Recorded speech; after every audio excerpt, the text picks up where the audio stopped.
정부의 부동산 대책에는 대출 규제 안도 담겼습니다. 당장 오늘부터 1주택자의 전세대출 한도가 2억 원으로 조정되고 부동산 규제 지역의 주택담보대출 인정비율 상한은 40%로 낮아집니다. 보도에 이리나 기자입니다. 이미 집을 한 채 보유한 1주택자의 수도권과 규제지역 전세대출 한도가 2억 원으로 일원화됐습니다. 보증기관별로 2억 원에서 3억 원까지 제각각이던 1주택자의 수도권 내 전세대출 한도가 통일된 겁니다.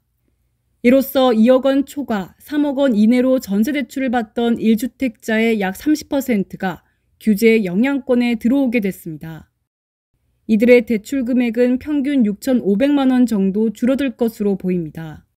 정부는 그동안 손쉬운 전세대출 실행이 기존 전셋값을 올리고 주택가격 상승으로 이어진 것으로 보고 최근 빠르게 늘고 있는 전세대출에 대한 관리를 강화하겠다는 방침입니다. 강남 3구와 용산 등 규제지역 주택가격 오름세가 계속 이어지자 이들 지역의 주택담보 인정비율, LTV 상한도 낮췄습니다.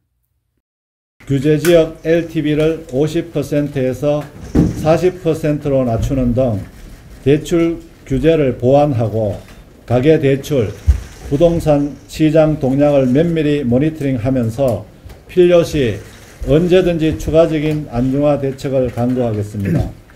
수도권 내 주택매매나 임대사업자에 대한 주택담보대출은 전면 금지됐습니다. 기존에는 수도권 규제지역에 LTV 30%, 비규제지역에는 LTV 60%를 적용했는데 모두 0%로 적용해 원천 봉쇄했습니다. 가계대출 규제를 피해 사업자 명의로 주택담보대출을 받는 경우를 막기 위해서입니다. 다만 주택을 새로 지을 때 최초 대출과 임차 보증금 반환 목적의 대출은 예외로 뒀습니다. 아울러 은행이 매년 주택금융신용보증기금에 내는 출연료율 부과 기준이 내년 4월부터는 대출 금액 기준으로 바뀝니다.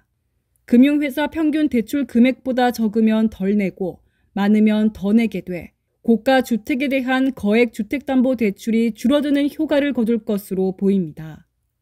정부는 이와 함께 향후 전세대출에 대해 총부채 원리금 상환 비율, DSR 확대 적용과 전세대출 보증보율 인하 등의 추가 규제 방안에 대해서는 가계부채 상황을 고려해 결정할 것이라고 밝혔습니다.